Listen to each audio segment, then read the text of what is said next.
Bonsoir et bienvenue sur mon groupe Tank Memorial.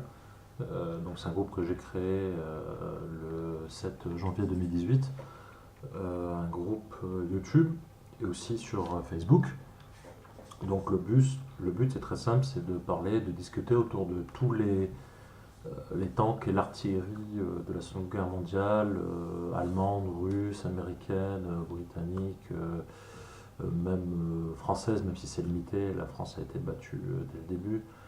Éventuellement japonaise, mais très peu. Voilà, donc surtout russe, allemand, anglais, américain, britannique, américain. Tout ce qui tourne autour des chars d'assaut. Surtout un petit peu des véhicules légers et un petit peu de l'artillerie. Voilà, et pour commencer ce soir, pour entrer dans le vif du sujet, je vais vous parler donc d'un chasseur de tanks, que vous connaissez peut-être, qui s'appelle le Ferdinand. Alors, je vous mettrai des photos pour illustrer cette vidéo YouTube là au montage. Donc, le Ferdinand, c'était un énorme chasseur de chars avec un canon très puissant qui a fait des ravages sur le front de l'Est contre les Russes en 1943-44, on va dire, parce que bon, déjà les Allemands, enfin l'Allemagne déjà en 1943 était en très mauvaise position face à l'armée russe qui commençait vraiment à faire craquer le front allemand à l'Est. Et l'Allemagne était déjà en retrait dès 1942, mais en 1943 ça s'accélérait.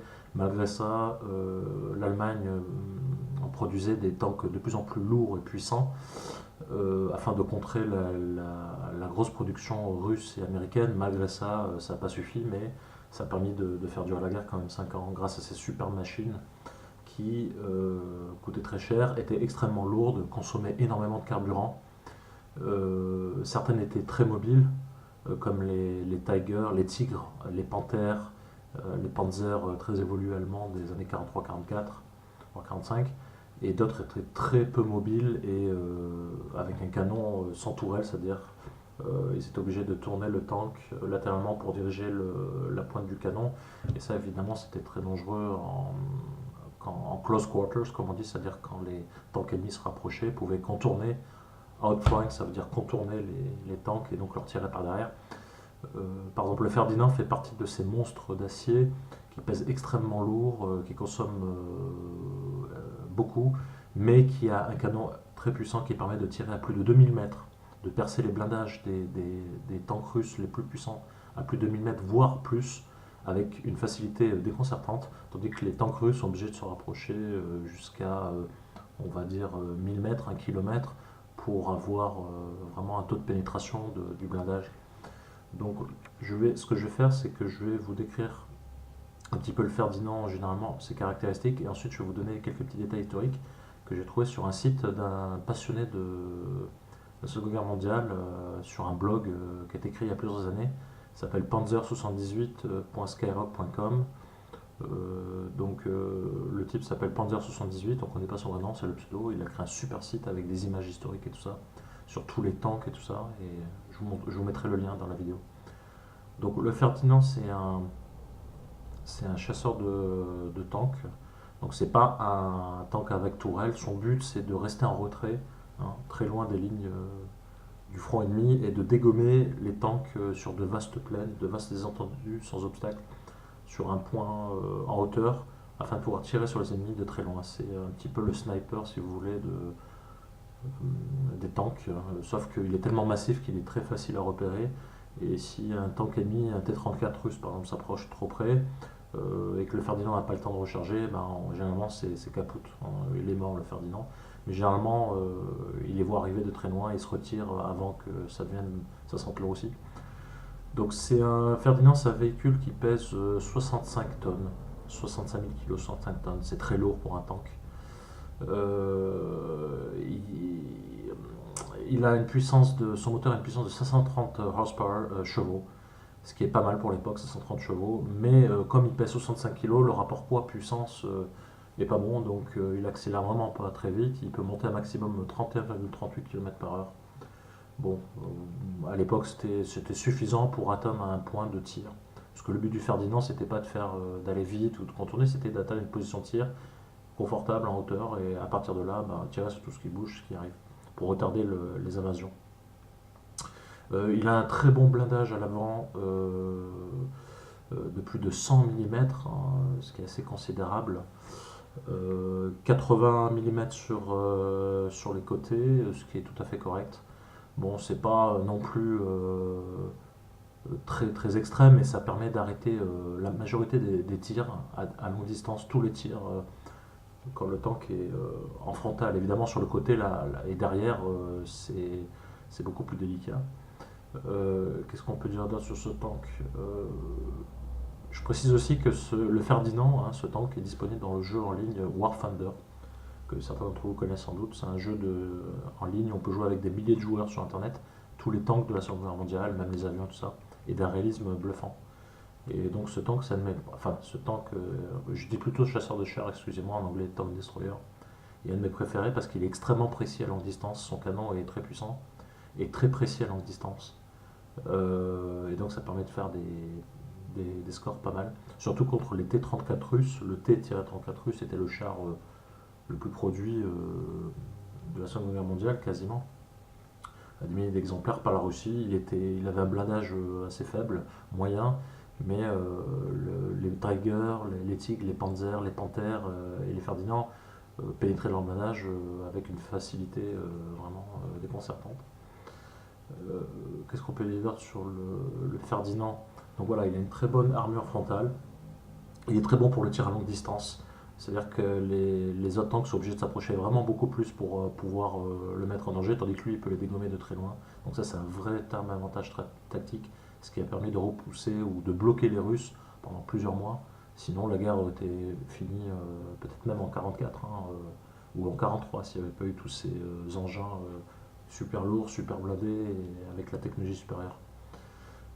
Malheureusement, il consommait énormément. Il avait 3 jerrycans de 200 litres qu'il transportait continuellement. Et il ne pouvait pas aller très loin en distance. Je ne sais pas combien il pouvait faire en distance, mais sûrement moins qu'un tank moyen ou léger. Et donc ça, c'était le gros problème pour les Allemands, c'était la logistique et la consommation de leurs tanks, ce qui fait qu'ils ont perdu parce qu'ils étaient à court de carburant à un moment donné. Et donc voilà. Donc au point de vue des munitions, le Ferdinand peut utiliser le PZGR 39-43 Panzer Grenadier, donc avec un taux de pénétration à 2000 mètres de 176 mm. C'est excellent, ça pénètre quasiment tous les blindages sauf des IS-3 ou des tanks Pershing américains à longue distance. À 1000 mètres, c'est de 204 et là, ça rentre dans quasiment tout. Quasiment tout. Je vous laisse imaginer, à 500 mètres, on a 219 mm. Alors là, ça rentre encore plus, et à 100 mètres, 232. Bon, généralement, le minimum, je dirais, c'est 500 mètres. Un minimum vital pour un Ferdinand, pour ne pas être en danger à 100 mètres, généralement, il est mort. Là. Ensuite, il peut utiliser des munitions à fragmentation, des munitions explosives, qu'un taux de pénétration plus faible, mais qui font des énormes dégâts à l'intérieur pour le personnel d'équipage des chars. C'est des obus assez lourds qui pèsent 11 kg, 10 kg, 7,6 kg. Par contre, la vélocité, ça dépend. Par exemple, à 1000 mètres par seconde pour le grenadier. La 39-43, la munition la standard, ce qui est pas mal. Par contre, ça descend à 600 pour les highly explosive, ça veut dire les munitions hautement explosives. Et là, c'est pas beaucoup. Voilà. Alors, il y a 6 membres d'équipage dans Ferdinand, c'est beaucoup, ce qui est bien, parce qu'il y a le commandant du tank, du char, qui peut donner les ordres. Il y a le gunner, c'est-à-dire le tireur, très important. Le chargeur de munitions numéro 1, et un deuxième chargeur de munitions, pour vous dire la taille du Ferdinand à l'intérieur doit être très vaste. Le conducteur et l'assistant conducteur. Généralement, l'assistant conducteur, c'est celui qui sert si jamais le conducteur est blessé ou tué. Il peut même faire d'autres manœuvres. Il n'y a pas de. Alors, le gros problème du Ferdinand, c'est qu'il n'a pas de mitrailleuse intégrée, ce qui fait que s'il y a des fantassins ennemis qui s'approchent trop, ils peuvent le mettre hors d'état de nuire en faisant exploser ses chenilles.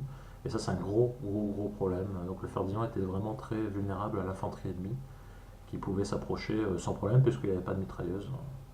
Voilà, malheureusement ça a été conçu comme ça. Euh, je vous ai dit que la puissance du moteur, ça pouvait même monter à 753 chevaux à 2600 tours par minute dans des versions ultérieures, ce qui est quand même pas mal, mais 65 tonnes, c'est vraiment extrêmement lourd. Voilà, donc ça c'était pour vous montrer un peu le Ferdinand, pour vous donner les informations générales. Ensuite, sur ce blog là, Skyrock, Panzer 78 sur skyrock.com, il y a plein de photos vraiment excellentes. On voit des personnages de char en train de charger les munitions. On voit le Zimmerit, le ciment antimagnétique. Alors, c'était une protection, c'était un secret de fabrication allemand. C'était pour, comment dire, c'était mis sur le blindage des tanks de 1943-44 pour les protéger contre les mines magnétiques. Donc c'était antimagnétique, ça s'appelait Zimmerit. Les Alliés ne savaient pas du tout de quoi c'était composé. La composition chimique, c'est resté un mystère jusqu'à la fin de la guerre. C'était vraiment pour montrer l'excellence de la technologie allemande qui était largement supérieure aux Russes. Malheureusement, ça n'a pas suffi pour que l'Allemagne gagne. Euh, à cause de ce que j'ai dit, premièrement, des consommations très élevées par rapport aux chars russes qui étaient beaucoup plus rustiques et produits en quantité beaucoup plus nombreuse, 4 fois plus nombreuse, 3 fois plus nombreuse que les tanks allemands. Donc rien que pour ça, l'Allemagne avait déjà perdu d'avance, dès 1942 on va dire. Hein. Voilà, principalement logistique.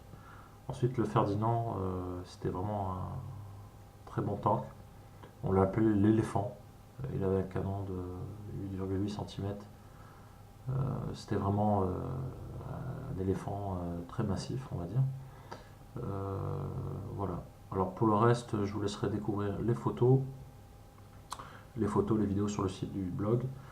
Par contre, il faisait 8,14 m de longueur sur 3 mètres à peu près de hauteur et une largeur de 3,38 m. C'est énorme. Il a une signature de profil vraiment énorme. Il est très facile à reconnaître de très loin. C'est son gros problème. Donc il devait être absolument protégé par d'autres tanks parce que sinon il se fait encercler. Au point de vue des moteurs, il a deux moteurs Maybach HL120 de 600 chevaux. Enfin, c'est ce qui est marqué apparemment sur le blog. Avec une consommation de 833 litres au 100 km. Je ne sais pas si vous pouvez juste imaginer, une voiture normale, ça consomme à peu près 5-6 litres au 100. Lui consommait 600 fois 6, 30, consommait des centaines de fois plus, avec un réservoir de 950 litres. Ça veut dire qu'il pouvait faire à peine plus de 120 km au grand maximum. Ce qui est rien, mais largement suffisant pour se mettre en position de tir. Avec une vitesse maximum de 30 km/h, bon, ça vous donne une idée voilà, des performances. C'était vraiment pas voilà, le but. Et puis voilà. Donc je vous remercie d'avoir suivi cette vidéo de présentation et la prochaine fois je présenterai un autre tank ou artillerie d'un autre pays. Merci, à bientôt.